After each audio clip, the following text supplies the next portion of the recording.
The Human Cycle by Sri Aurobindo. Chapter 3. The Coming of the Subjective Age.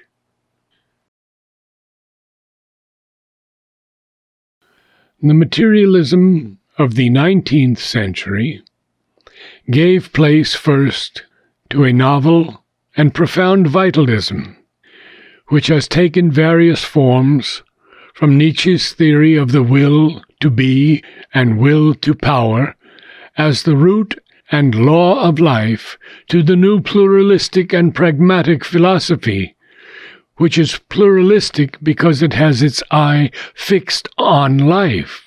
rather than on the soul, and pragmatic because it seeks to interpret being in terms of force and action rather than of light and knowledge. These tendencies of thought, which had, until yesterday, a profound influence on the life and thought of Europe prior to the outbreak of the Great War, especially in France and Germany, were not a mere superficial recoil from intellectualism to life and action,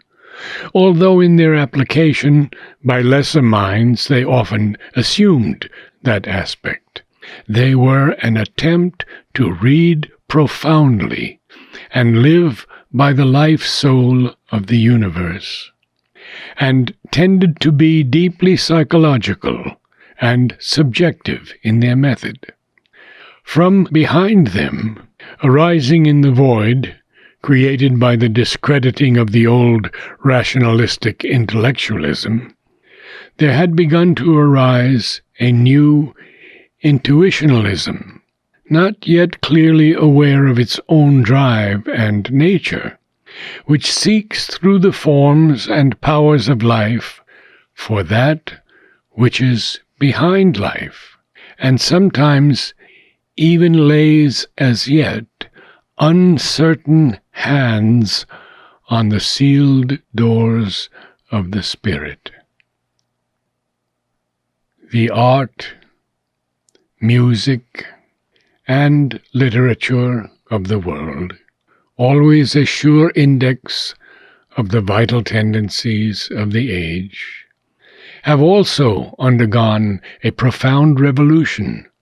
in the direction of an ever-deepening subjectivism. The great objective art and literature of the past no longer commands the mind of the new age. The first tendency was, as in thought, so in literature, an increasing psychological vitalism,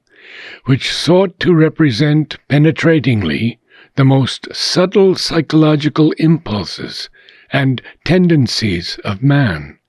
as they started to surface in his emotional, aesthetic, and vitalistic cravings and activities,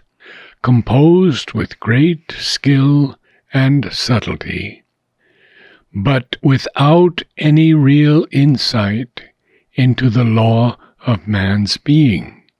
These creations seldom got behind the reversed side of our surface emotions, sensations, and actions, which they minutely analyzed in their details, but without any wide or profound light of knowledge. They were perhaps more immediately interesting, but ordinarily inferior as art to the old literature, which at least seized firmly and with a large and powerful mastery on its province. Often they described the malady of life rather than its health and power, or the riot and revolt of its cravings, vehement and therefore impotent and unsatisfied, rather than its dynamis of self-expression and self-possession. But to this movement, which reached its highest creative power in Russia, There succeeded a turn towards a more truly psychological art, music, and literature, mental, intuitional, psychic rather than vitalistic, departing, in fact, from a superficial vitalism as much as its predecessors departed from the objective mind of the past. This new movement, aimed, like the new philosophic intuitionalism, at a real rending of the veil, the seizure by the human mind of that which does not overtly express itself, the touch and penetration into the hidden soul of things. Much of it was still infirm, unsubstantial in its grasp on what it pursued, rudimentary in its forms, but it initiated a decisive departure of the human mind from its old moorings, and pointed the direction in which it is being piloted on a momentous voyage of discovery, the discovery of a new world within, which must eventually bring about the creation of a new world without, in life and society. Art and literature seem definitely to have taken a turn towards a subjective search into what may be called the hidden inside of things, and away from the rational and objective canon or motive. Already, in the practical dealing with life, there are advanced progressive tendencies which take their inspiration from this profounder subjectivism. Nothing, indeed, has yet been firmly accomplished. All is as yet tentative initiation, and the first feeling out towards a material shape for this new spirit. The dominant activities of the world, the great recent events, such as the enormous clash of nations in Europe, and the stirrings and changes within the nations which preceded and followed it, were rather the result of a confused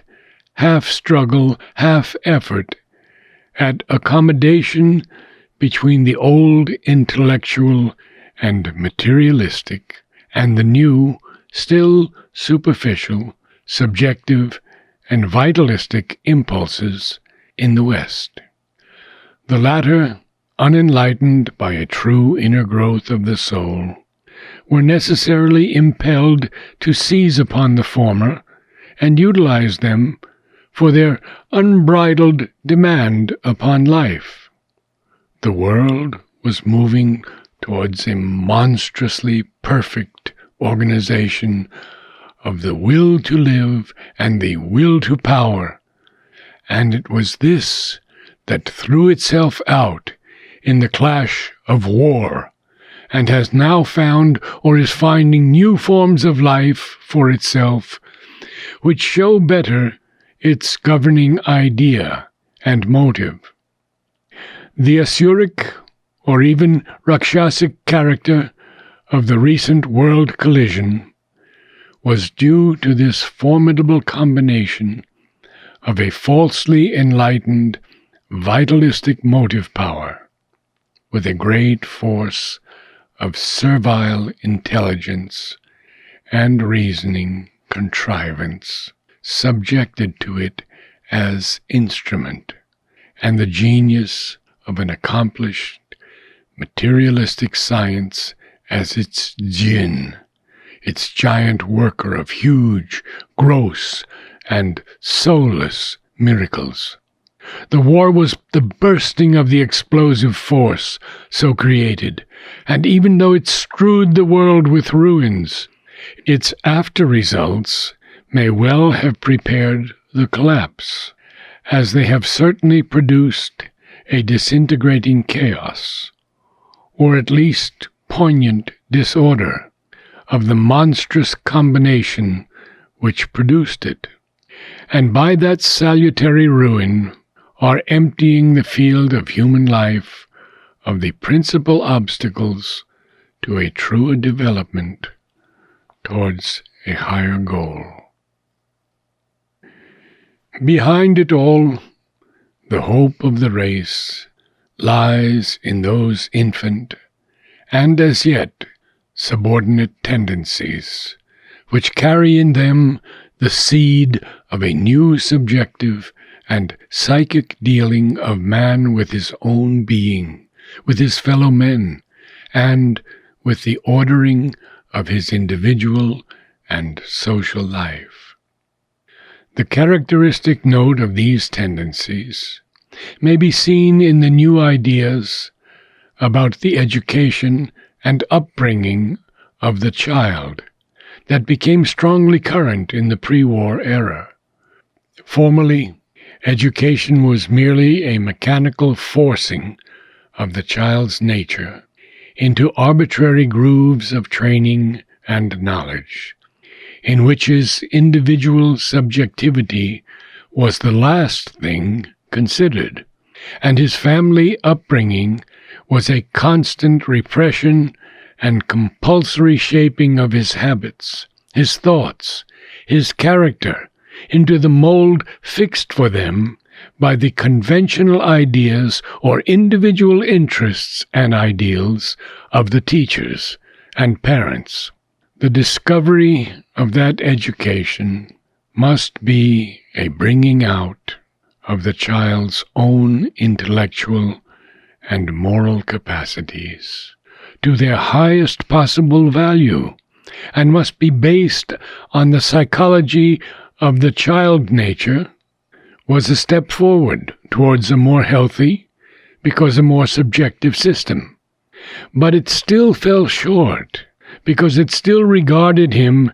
as an object to be handled and molded by the teacher, to be educated. But at least there was a glimmering of the realization that each human being is a self-developing soul, and that the business of both parent and teacher is to enable and to help the child to educate himself, to develop his own intellectual, moral, aesthetic, and practical capacities, and to grow freely as an organic being, not to be kneaded and pressured into form like an inert plastic material. It is not yet realized what this soul is, or that the true secret, whether with child or man, is to help him to find his deeper self, the real psychic entity within. That, if we ever give it a chance to come forward, and still more if we call it into the foreground as, quotes, the leader of the march set in our front, end quotes, will itself take up most of the business of education out of our hands, and develop the capacity of the psychological being towards a realization of its potentialities, of which our present mechanical view of life and man, and external routine methods of dealing with them, prevent us from having any experience or forming any conception.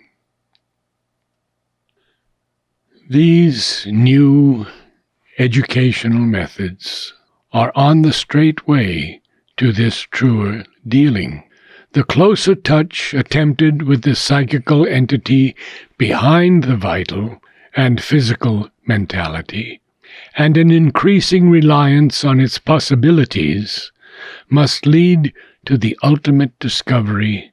that man is inwardly a soul and a conscious power of the divine, and that the evocation of this real man within is the right object of education,